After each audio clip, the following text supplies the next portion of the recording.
Good morning student. बेटे आज हम यूनिट 8 कोऑर्डिनेटर्स एक्सरसाइज 8.1 का 6 क्वेश्चन कर रहे हैं। आइए देखते हैं। यहाँ पर आपके पास है गिवन में ABCD इज ए पैरेललोग्राम। जो आपके पास ये फिगर है इसमें जो ABCD है ये एक पैरेललोग्राम है एंड AP एंड CQ।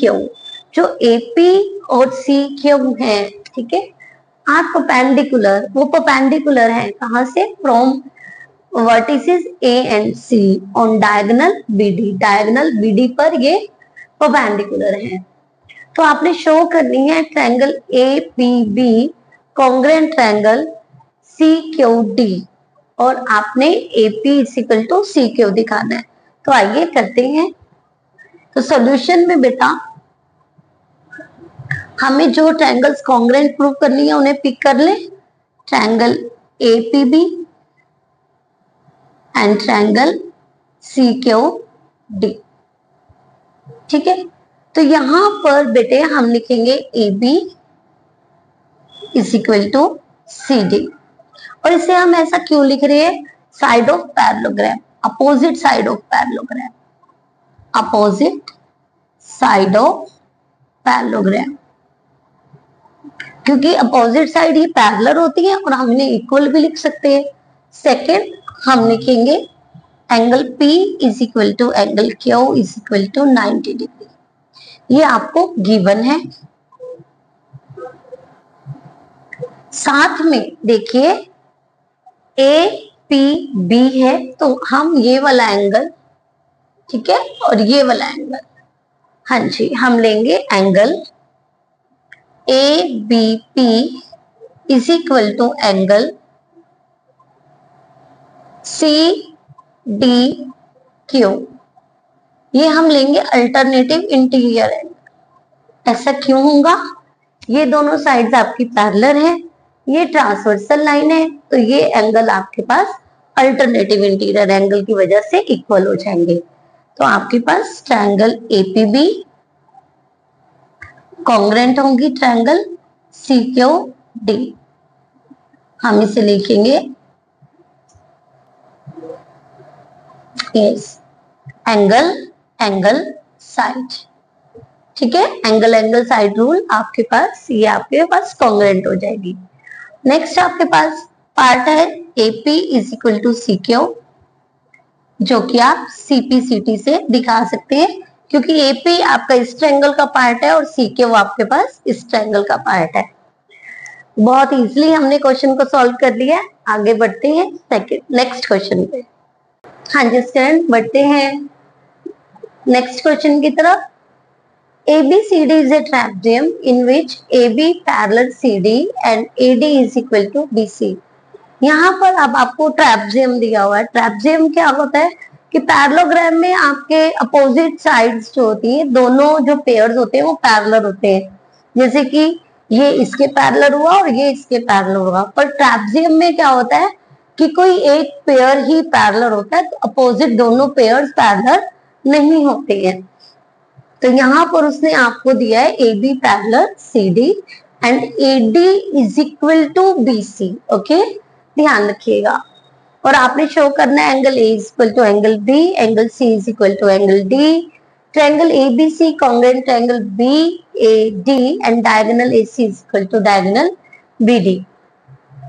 तो इसके लिए बेटा सबसे पहले हमें कंस्ट्रक्शन करनी पड़ेगी। उसमें हम क्या करेंगे?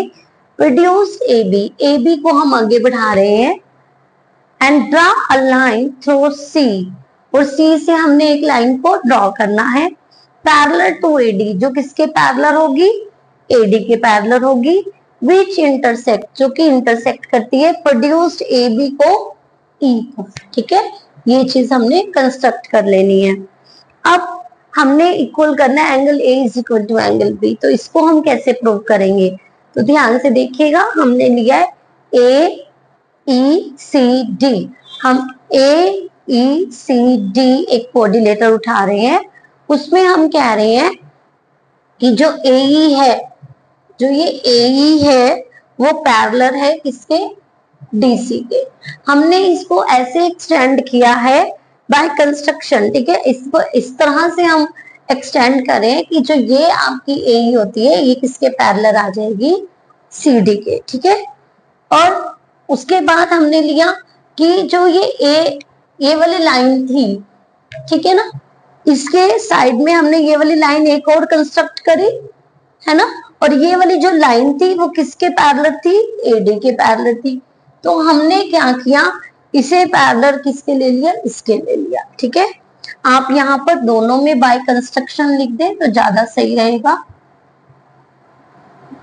ठीक है। ये साइड्स आपकी दोनों की दोनों बाय कंस्ट्रक्शन है। तो हमें क्या लिया, हमने अपोजिट साइड्स क्या कर दी, पैरेलल बता दी कि ये इसके पैरेलल है और ये इसके पैरेलल है। तो AECD क्या हो गया, ये एक पैरेललोग्राम हो गया। पैरेललोग्राम हो गया तो हम लिखेंगे जो AD है वो किसके इक्वल है, CE के इक्वल है, क्योंकि पैरेललोग्राम है, पैरेलल है तो इक्वल भी होगा। और जो AD है वो किसके इक्वल है, BC के। ये चीज आपको गिवन है, यहाँ पे देखिए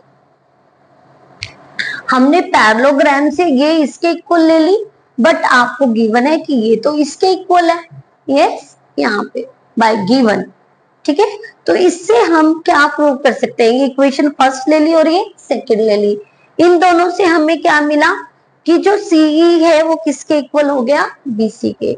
CE किसके इक्वल हो गया, BC के, इसके, ठीक है। ये हमने इन दोनों को इक्वल प्रूव कर दिया। अब जब ये इक्वल है तो अपोजिट एंगल्स आर इक्वल हो जाएंगे, यस। तो हम लिखेंगे angle 3 is equal to angle 4।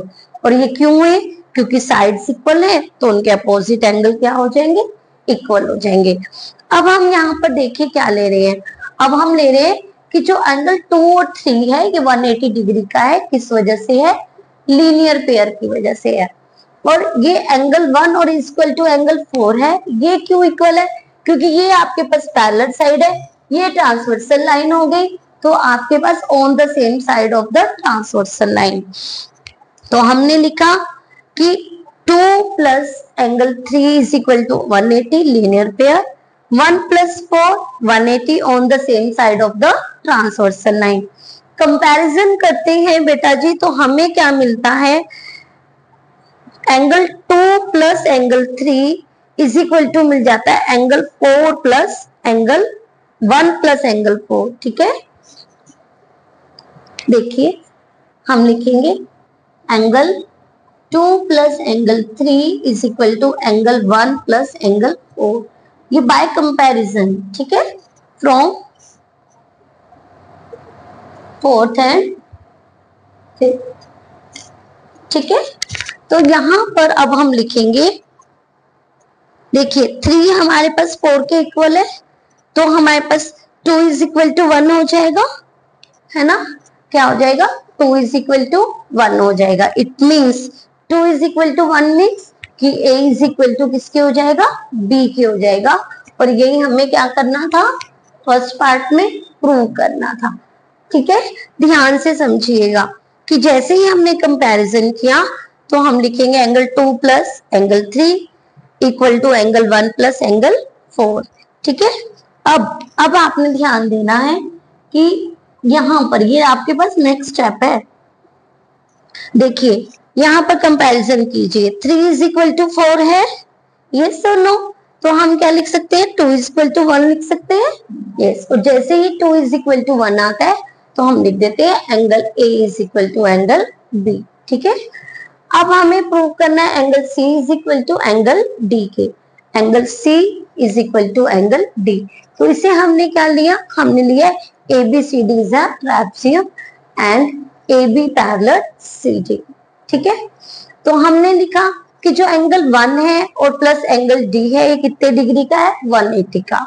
Angle 2 plus angle C कितने डिग्री का है, 180 का। कंपैरिजन किया 1 plus D and 2 plus C। अब हमारे पास हमने 2 इज इक्वल टू 1 प्रूव किया है, यस, हमने किसके इक्वल किया, 2 इज इक्वल टू 1 हमने प्रूव किया है, तो हम लिख देंगे D इज इक्वल टू किसके हो जाएगा, C के इक्वल हो जाएगा, ठीक है स्टूडेंट्स। जैसे हमने ये वाला क्वेश्चन किया था सेम वही स्टेप आपके पास यहाँ पर है, ठीक है। अब हमारा सेकेंड पॉइंट भी क्लियर हो गया। अब आपके पास आता है कि ट्रायंगल ए बी सी, कौन सी? ट्रायंगल ए बी सी मतलब कि ये वाली ट्रायंगल, ठीक है। Triangle A B C congruent triangle आपको प्रूव करनी है ए बी ए डी के, बी ए डी के मतलब कि इस वाली ट्रायंगल की, ठीक है। तो इसको कॉन्ग्रेंट प्रूव करने के लिए पहले हमें इसे उठाना पड़ेगा। हमने इसे पिक किया और देखिए triangle ABC and triangle BAD हमने लिया है। यहां पर हमने क्या लिया? BC is equal to AD, BC is equal to AD आपको गिवन है, यहां पर हम लिख देंगे गिवन। अब उसके बाद हम क्या ले रहे हैं कि जो एंगल है, एंगल कौन सा? A B C, A B C is equal to angle B A C, क्योंकि आपके पास जब ये एंगल 1 और 2 इक्वल है तो उनके हाफ इक्वल होंगे, यस, उसी वजह से हमने लिया angle A B C is equal to angle B A C, ठीक है, क्योंकि आपके पास angle A is equal to है एंगल बी के, ठीक है। और साथ में हमने एक पॉइंट क्या ले लिया? ए बी दोनों ट्रायंगल्स में क्या है? कॉमन है। ट्रायंगल्स क्या आ गई? ट्रायंगल एबीसी कॉन्ग्रेंट आपके पास आ जाएगी ट्रायंगल बीएडी, और रीजन क्या होगा? रीजन होगा साइड एंगल साइड, ठीक है स्टूडेंट्स। अब हमारा थर्ड पार्ट क्लियर हो गया। अब बात आती है कि हमें प्रूव करना है diagonal AC is equal to diagonal BD, तो हम क्या लिखेंगे? क्योंकि हमारे पास ये ट्रायंगल्स कॉन्ग्रेंट है, हमने अभी अभी प्रूव किया है। और देखिए ट्रायंगल की जो ये साइड है AC साइड है ये इस ट्रायंगल की है और BD साइड इस ट्रायंगल की है, तो हम लिखेंगे AC is equal to BD, ठीक है। AC is equal to BD आपके पास आ गया, पर ये है क्या? ये डायगोनल है किसका? ABCD ट्रापेजियम का, तो हम लिखेंगे diagonal AC is equal to diagonal BD। आपके पास फोर्थ पार्ट भी क्लियर हो जाता है, ठीक है स्टूडेंट। तो बेटे आज हमने 8.1 को के जो लास्ट 2 क्वेश्चन है 6 और 7 वो किए हैं। उम्मीद है आपको अच्छे से समझ आया होगा। नेक्स्ट वीडियो में बेटा हम 8.2 क्लियर करेंगे।